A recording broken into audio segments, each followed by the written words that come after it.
नमस्कार दोस्तों, जय जोहार। मैं कौशल तिवारी और बिहनिया संझा में आपका स्वागत है। क्या छत्तीसगढ़ में अब पत्रकारिता बेहद ही मुश्किल हो गई? क्या पत्रकारों की जान की कीमत पर सत्ता और उनसे जुड़े लोग अपराधियों को संरक्षण दे रहे हैं, माफियाओं को संरक्षण दे रहे हैं?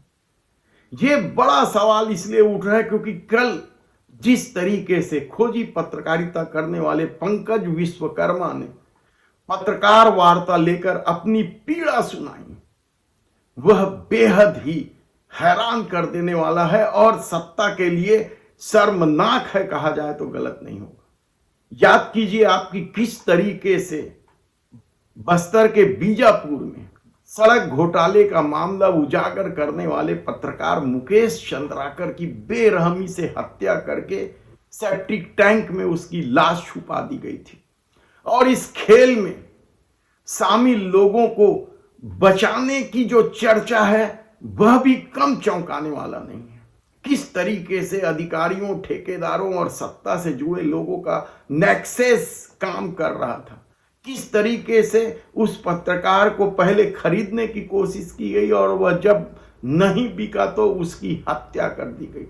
क्या इस खेल में पुलिस विभाग के कुछ आला अधिकारी और पीडब्ल्यूडी विभाग के बड़े अधिकारी शामिल थे? कैसे पता चलेगा यदि सरकार जांच ही ठीक से ना कराए तो? तब ऐसे में जो और भी खबरें आ रही, धमतरी से खबर आई कि मुख्यमंत्री के कार्यक्रम के समाप्त होने के बाद एक महिला पत्रकार को भारतीय जनता पार्टी के एक मंडल अध्यक्ष ने मुकेश चंद्राकर बना देने की धमकी दी थी। तो दूसरी तरफ सरगुजा क्षेत्र से भी खबर आई, एक पत्रकार सड़क घोटाले की रिपोर्टिंग करने पहुंच गया था, उसे मोबाइल पर मुकेश चंद्राकर की तरह मार देने की धमकी दी गई।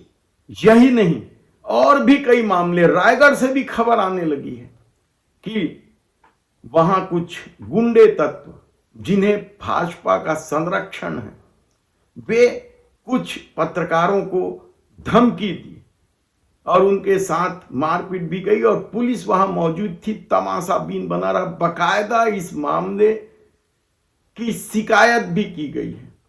तो छत्तीसगढ़ की राजधानी रायपुर में भी कबाड़ियों के द्वारा एक महिला पत्रकार को धमकी देने का जो मामला था, उसकी जांच कब पूरी होगी, कब कार्रवाई होगी, कहना मुश्किल है। लेकिन कल एक और घटना हो गई जब कल्याण ज्वेलर्स में आग लगी थी। वहां फंसे लोगों को निकालने के लिए शटर को काटना पड़ा था और इस दौरान रिपोर्टिंग करने पहुंचे एक पत्रकार के साथ किस तरीके से वहां मौजूद सुरक्षा गार्डों ने बदतमीजी की, दुर्व्यवहार किया और मारपीट करने की कोशिश की। हालांकि पुलिस ने इस मामले में पत्रकारों के दबाव के बाद वहां सुरक्षा में लगे दो सुरक्षा गार्डों को गिरफ्तार कर लिया है। लेकिन इस सबसे भी दुर्भाग्यपूर्ण जो खबर है वह पंकज विश्वकर्मा की है। उन्होंने खुद प्रेस क्लब में पत्रकार वार्ता लेकर बकायदा पुलिस की माफियाओं की करतूत का न केवल खुलासा किया, बल्कि उसने बताया कि वह साल भर से उन लोगों के खिलाफ शिकायत कर रहा है, धमकी चमकी को लेकर, और उसके बाद भी पंकज विश्वकर्मा को धमकाने वालों पर कार्रवाई नहीं हो रही है, उनकी गिरफ्तारी नहीं हो रही है।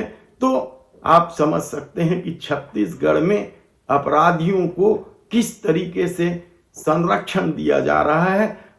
पहले सुन लीजिए कि पत्रकार पंकज विश्वकर्मा ने क्या कहा। मैं लगातार कई वर्षों से खोजी पत्रकारिता करते आ रहा हूं। अभी कुछ दिनों पूर्व ही मैंने छत्तीसगढ़ के अपेक्स बैंक के एक करोड़ों रुपए के घोटाले को उजागर किया था, जिसमें 4 कर्मचारियों को सस्पेंड किया गया, 5 कर्मचारी को टर्मिनेट किया गया है। 9 ब्रांचों की बड़े स्तर पर जांच की जा रही है। खोजी पत्रकारिता लगातार करना ये मेरे स्वभाव में भी है और पत्रकारिता का एक प्रमुख अंग भी होता है। इसी के परिप्रेक्ष्य में 2 साल पूर्व एक बहुत बड़े गिरोह का मैंने भांडाफोड़ किया था, जिसमें 27 से ज्यादा लोगों की गिरफ्तारी हुई थी।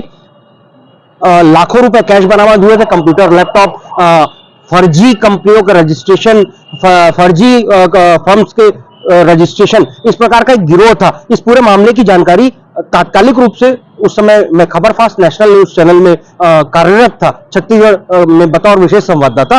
तो मैंने अपने स्टेट एमपीसीजे के हेड के साथ साथ नेशनल हेड को भी पूरी जानकारी दी थी। ये पूरा का पूरा मामला एक स्टिंग ऑपरेशन से जुड़ा हुआ था। इसकी पूरी जानकारी रायपुर एसएसपी और डीजीपी छत्तीसगढ़ शासन को भी थी, और पुलिस के अथक प्रयास के बाद 3 महीने के बाद ये पूरा मामला उजागर हुआ था। सेंट्रल की इन्वेस्टिगेशन एजेंसियां को भी इस पूरे गिरोह की जानकारी थी, क्योंकि पूरा मामला 200-250 करोड़ रुपए से ऊपर का था। पिछले 1 सालों से पूरा मामला है। भूमाफियाओं का एक दलाल है अखिलेश खडौड़, जो फर्जी दस्तावेज तैयार करता है, फर्जी रूप से जमीनों की खरीदी बिक्री करता है, अवैध लेआउट पास कराता है। ऐसे बहुत सारे उसके काम है। उसके बहुत सारे दस्तावेज मेरे पास आए थे, कुछ पे कार्रवाई भी हुई है। उसी को देखते हुए वो लगातार मुझे, मेरे परिवार को धमकी दे रहा है। मेरी पुत्री के साथ भी गलत सोच रखते हुए बातें कही जा रही हैं। चार वार्ता में मैंने सभी तथ्यों को आपके समक्ष प्रस्तुत किया है। आप देख रहे हैं कि उसमें दस्तावेज है। पुलिस मीडिया के साथ अपनी पूरी जानकारी साझा कर रही है। 27 से ज्यादा लोगों की गिरफ्तारी हो रही है, लाखों रुपए कैश बरामद हो रहे हैं।